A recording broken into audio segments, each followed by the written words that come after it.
नमस्कार मित्रांनो, तुम्ही जर पी एफ काढत असणार आणि तुम्ही जर पी एफचा म्हणजे EPFOचा जर तुम्ही पासवर्ड विसरले असणार तर तो पासवर्ड कसा फॉरगेट करायचा आणि नवीन न्यू पासवर्ड कसा क्रिएट करायचा याची संपूर्ण A to Z माहिती आपण आजच्या व्हिडिओमध्ये पाहणार आहोत। तत्पूर्वी आपल्या चॅनलवर कोणी नवीन आले असणार तर आपल्या चॅनलला सबस्क्राईब करा व तसेच बेल आयकॉनला क्लिक करायला विसरू नका। तर चला मित्रांनो, आपण पी एफचा पासवर्ड कसा फॉरगेट करायचा हे आपण आता स्क्रीनवर पाहूयात।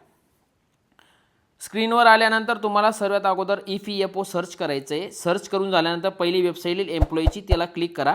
त्याला क्लिक करून झाल्यानंतर राईट साईडला तुम्हाला online claim members account transfer त्या ऑप्शनला क्लिक करायचं आहे। जरी तुम्ही क्लेम टाकत असाल तरी त्याला क्लिक करा आणि तुम्हाला पासवर्ड देखील फॉरगेट करायचा आहे तर तुम्ही त्याला क्लिक करायचं आहे। त्याला क्लिक करून झाल्यानंतर तुमच्यासमोर एक नवीन इंटरफेस येईल।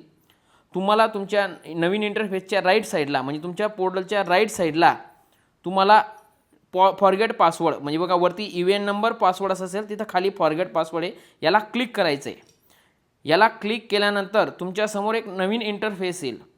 म्हणजे तुम्हाला EVN नंबर फिल करायचा आहे। EVN नंबर जो तुमचा रजिस्टर असेल तो खाली तुम्हाला त्याचं नाव फिल करायचं आहे तुमच्या आधार कार्डप्रमाणे। खाली परत तुम्हाला तुमची डेट ऑफ बर्थ पॅन कार्डवर जी असेल ती फिल करायची आहे। ती फिल करून आता मेल जीमेल फिमेल जे असेल तुमचं जेंडर ते फिल करून खाली मोबाईल नंबर आधारला लिंक असेल तो फिल करायचा आणि इथं टिक करून इन्स्ट्रक्शनला टिक करून तुमचा जो कॅप्चर येतो तशाच्या तसा फिल करून गेट ऑथेंटिकेटला क्लिक करायचं आहे। चला मित्रांनो, मी संपूर्ण डिटेल फिल करून घेतो आणि आपण नेक्स्ट स्टेपला वळूया। हे बघा डिटेल फिल करून झाली। आता मी इन्स्ट्रक्शनला टिक करतो आणि हा जो कॅप्चर आहे तो इथं फिल करून घेतो। तुमच्यासमोर लाईव्ह दाखवतोय, घाई गडबड करू नका, पूर्ण व्यवस्थित माहिती घ्या। हे बघा गेट ऑथेंटिकेटला क्लिक करतो।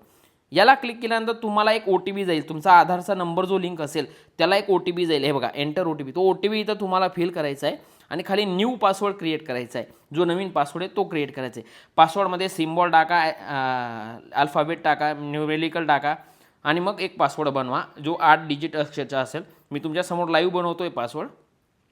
न्यू पासवर्ड क्रिएट झाल्यानंतर खाली कन्फर्म पासवर्ड तोच पासवर्ड खाली टाका आणि तो पासवर्ड टाकून झाल्यानंतर व्हेरीफाय बटनाला क्लिक करायचं आहे। व्हेरीफाय बटनाला क्लिक केल्यानंतर थोडं वेट होईल, वेट करायचं आहे आणि डायरेक्ट तुमच्यासमोर तुमचा पासवर्ड चेंज होईल। हे बघा your password has been successfully change. इथून तुम्ही नवीन तुमची लॉग इन करून तुम्ही तुमचा PF काढू शकता। अशा प्रकारे तुम्ही आपल्या चॅनलला सबस्क्राईब करा, बेल आयकॉनला क्लिक करायला विसरू नका आणि जास्तीत जास्त व्हिडिओ शेअर करा। जय हिंद, जय महाराष्ट्र, वंदे मातरम।